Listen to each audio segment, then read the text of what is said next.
O bien puedo decir, no, voy a considerar otra realidad, una realidad más actual, del presente, y voy a decir, bueno, no, el costo histórico no, sino más bien el costo de reposición. Quiere decir, no lo que me costó la mercadería cuando la adquirí, sino lo que me costaría, estoy cambiando el verbo que conjugo a un condicional de donde digo, bueno, me costaría tantos pesos reponerla hoy.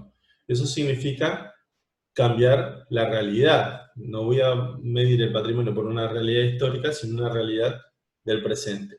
¿Eso qué le da la información? En algunos rubros, sobre todo aquellos rubros que tengan alta rotación en el ejercicio, interesa quizás reflejar la realidad del presente. ¿Por qué? Porque justamente son rubros que tienen un valor de cambio, no un valor de uso. En cambio, cuando hablo de otros rubros, por ejemplo los bienes de uso, que tienen más un valor de uso, no interesaría tanto reflejar los cambios que experimenta su valor entre el momento en que ingresó al patrimonio y hoy, porque la historia y la realidad de esos componentes del patrimonio están relacionadas con su permanencia en el patrimonio y no tendría tanto sentido reflejar los cambios que por ahí pueden experimentar los valores de estos bienes. ¿Por qué? Porque no se los piensa en términos de intercambio, sino en términos de uso, justamente. Bien, eso en cuanto a los criterios de medición. Ahora bien, eso lo pusimos como ejemplo. ¿Por qué? Porque las reglas de medición que vimos en la unidad 1, ¿se acuerdan que dijimos que podían ser, según el... ¿quién va lento esto? Perdón. Ahí. Según el componente del cual estemos hablando, se trata de un activo o un pasivo, podrían ser, en el caso de los activos, costos históricos, costos de reposición, como recién veíamos en el ejemplo, valores corrientes de salida, como puede ser un valor neto de realización, es decir, no estamos considerando el valor que implica ingresar un bien, un activo al patrimonio, sino lo que me deja su salida del patrimonio, como puede ser el valor neto de realización, o el valor descontado de un flujo de fondos que voy a recibir, en el caso de las mediciones de cuentas por cobrar, o los porcentajes de participaciones sobre mediciones de otros bienes, cuando, por ejemplo, consideremos ciertas inversiones permanentes. Ahora, también dijimos que a partir de estos criterios primarios, y teniendo en cuenta el destino más probable, uno va a elegir el más adecuado. Y esos criterios primarios son los que a mí me van a permitir también medir las variaciones patrimoniales que se relacionen con activos que se incorporan o pasivos que se cancelan, ¿sí? Por el lado de los pasivos, teníamos como distintas opciones para su medición, o distintos criterios de medición, importes originales, costos actuales de cancelación. Fíjense, ahí también se da esa doble realidad del pasado o realidad del presente, porque cuando hablo del importe original considero tanto el importe de la deuda originaria a su momento de asumirla, como también la realidad financiera. ¿Qué quiere decir? Y lo vamos a ver después cuando veamos las unidades de cuentas por cobrar o de pasivos. Un crédito o un pasivo también tiene relación con la tasa de interés. La tasa de interés puede variar.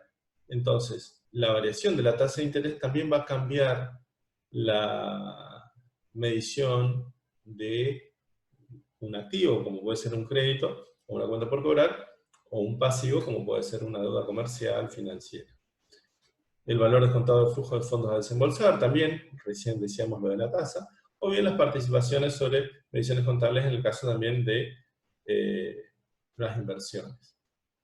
Ahora, la elección del criterio de medición para el caso de los pasivos la vamos a tener que realizar considerando, por un lado, la intención y la posibilidad financiera de cancelar esos pasivos. Una vez que resuelvo eso, voy a elegir el criterio más adecuado para medir ese pasivo, y como recién dijimos en el caso del activo, también eso va a decantar en cuanto a la medición de las variaciones patrimoniales, ya sea de ingresos o de gastos. Teniendo en cuenta que la medición de gastos se va a relacionar con los activos que se enajenan o pasivos que se asumen. Bien, volvamos entonces a ver, acá, la presentación de modelos contables. Acá estamos, ¿no? Bien.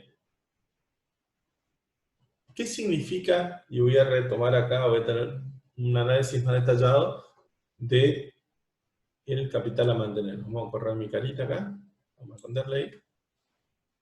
Como ya se dijo, uno de los objetivos que persiguen se persiguen es la preservación del capital, en resguardo de la subsistencia del ente. ¿Qué significa esto? Salvaguardar el interés de los terceros acreedores, de los inversores y demás que estén interesados en la empresa.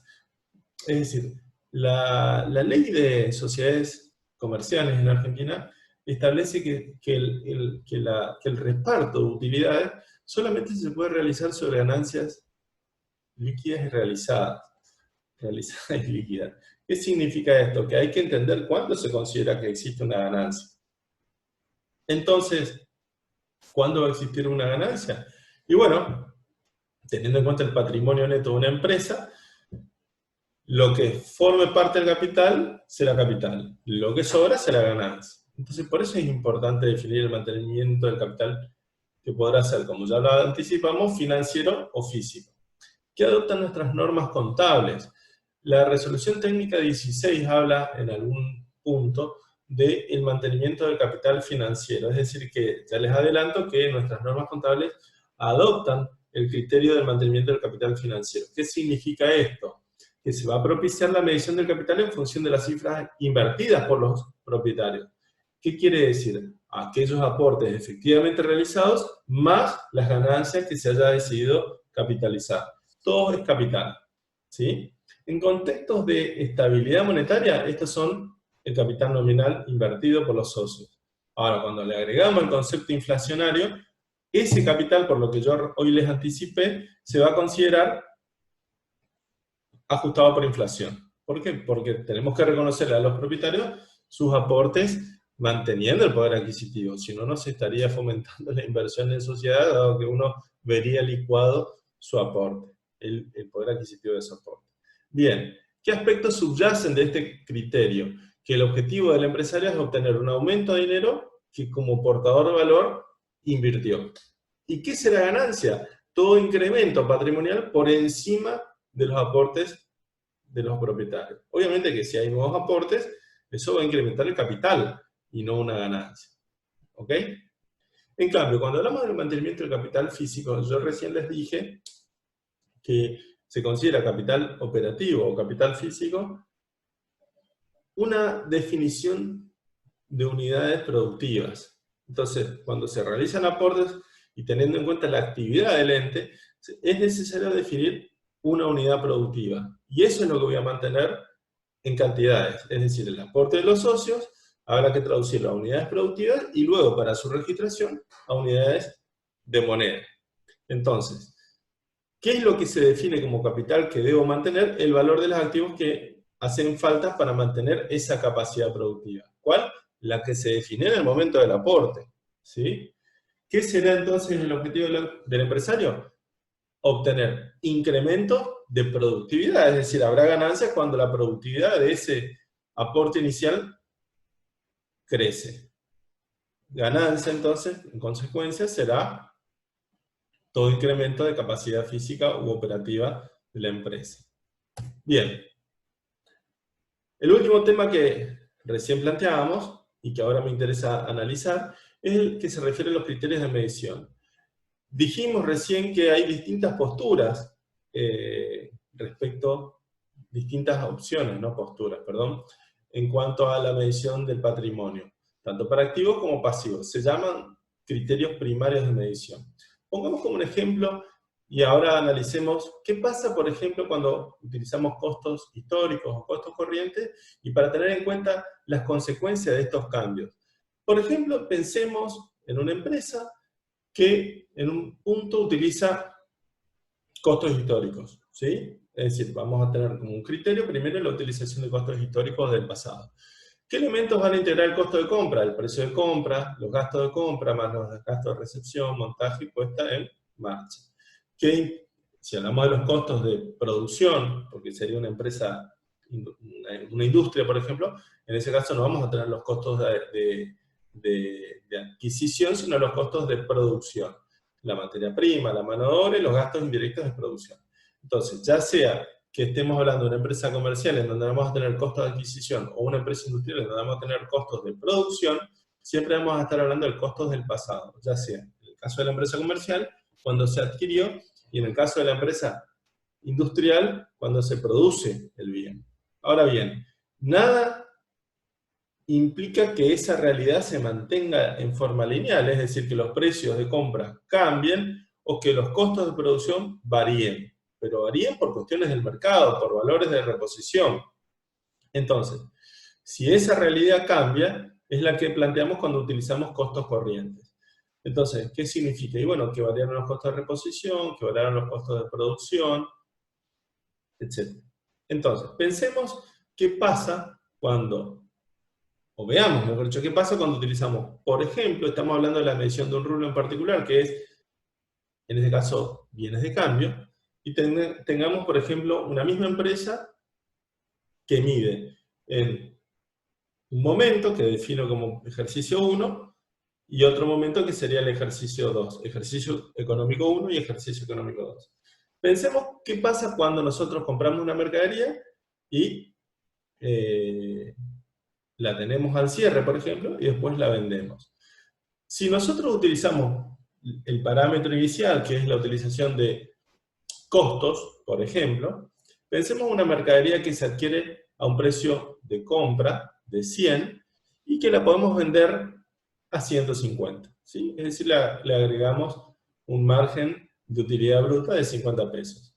Entonces, si la medición se realiza al costo histórico, al cierre del ejercicio 1, como la mercadería está en el inventario, no va a haber ninguna ganancia porque primero que no se produjo ninguna venta y segundo yo no reconozco ningún cambio en su medición porque el costo de adquisición fue y va a ser toda la vida 100, no cambió. Eso es la realidad del momento de compra. Ahora si en el ejercicio 2 esa mercadería yo la vendo y la vendo en 150, voy a tener un ingreso de 150 que lo voy a comparar con el costo de la mercadería que era de 100. Quiere decir que en el ejercicio 2 yo voy a obtener una ganancia bruta, utilidad bruta de 50. ¿Bien?